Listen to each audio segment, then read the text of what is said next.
ইরানের নিরাপত্তা প্রধান আলী লারিজানি নিহত। হামলার পরে ইসরায়েলের দাবিতে জল্পনা, মাথার দাম ঘোষণা করেছিল আমেরিকা।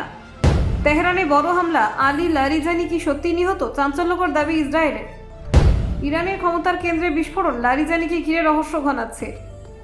টার্গেট লিস্টের পরেই হামলা, লারিজানিকে খতমের দাবি ঘিরে বিশ্বজুড়ে তোলপাড়। ইসরায়েলের দাবি বনাম ইরানের অঙ্গীকার, লারিজানির মৃত্যু নিয়ে ধোঁয়াশা তুঙ্গে।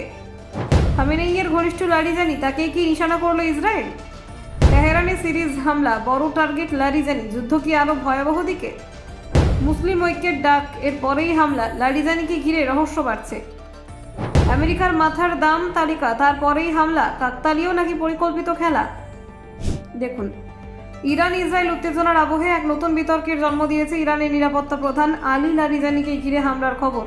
ইসরায়েলের দাবি তাকে লক্ষ্য করে হামলা চালানো হয়েছে এবং সেই হামলায় তিনি নিহত হতে পারেন। তবে এই দাবির সত্যতা নিয়ে এখনও ধোঁয়াশা কাটেনি। ইসরায়েলের সংবাদ মাধ্যম দ্য টাইমস অফ ইসরায়েলের প্রতিবেদন অনুযায়ী তেহরান সহ ইরানের একাধিক স্থানে ধারাবাহিক হামলা চালানো হয়েছে। এই হামলার লক্ষ্যবস্তুদের মধ্যে অন্যতম ছিলেন লারিজানি, যিনি ইরানের ক্ষমতার কেন্দ্রবিন্দুতে থাকা গুরুত্বপূর্ণ ব্যক্তিত্বদের একজন।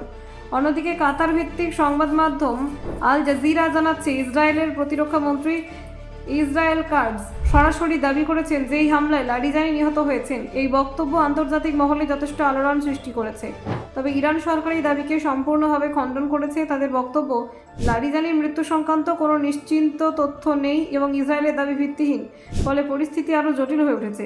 লারিজানির গুরুত্ব বোঝাতে গেলে বলতে হয়, তিনি ইরানের সর্বোচ্চ নেতা আলী খামেনেইয়ের ঘনিষ্ঠ হিসেবে পরিচিত। শুধু তাই নয়, দেশের জাতীয় নিরাপত্তা ব্যবস্থার অন্যতম গুরুত্বপূর্ণ স্তম্ভ হিসেবে তার ভূমিকা অত্যন্ত প্রভাবশালী। রাজনৈতিক মহলে এমন কথাও শোনা যায় যে খামেনেইয়ের পর ইরানের ক্ষমতার কাঠামোর যদি কারো প্রভাব সবচেয়ে বেশি থাকে তবে তিনি লারিজানি। সেই কারণে তাকে ঘিরে এই হামলার খবর অত্যন্ত তাৎপর্যপূর্ণ বলে মনে করা হচ্ছে। এরই মধ্যে আরেকটি চাঞ্চল্যকর তথ্য সামনে এসেছে। কয়েকদিন আগে আমেরিকা ইরানের শীর্ষ প্রশাসনিক এবং সামরিক নেতাদের একটি তালিকা প্রকাশ করে এবং তাদের মাথার দাম ঘোষণা করে। এই তালিকায় লারিজানির নামও ছিল বলে জানা গেছে। এই ঘটনাকে কেন্দ্র করে প্রশ্ন উঠছে, তবে কি পরিকল্পিতভাবে ইরানের শীর্ষ নেতৃত্বকে টার্গেট করা হচ্ছে? ইসরায়েল ও আমেরিকা যৌথভাবে কোনো গোপন অভিযানে নেমেছে কিনা তা নিয়েও জল্পনা তুঙ্গে। শেষবার লারিজানিকে তেহরানের একটি জনসভায় দেখা গিয়েছিল।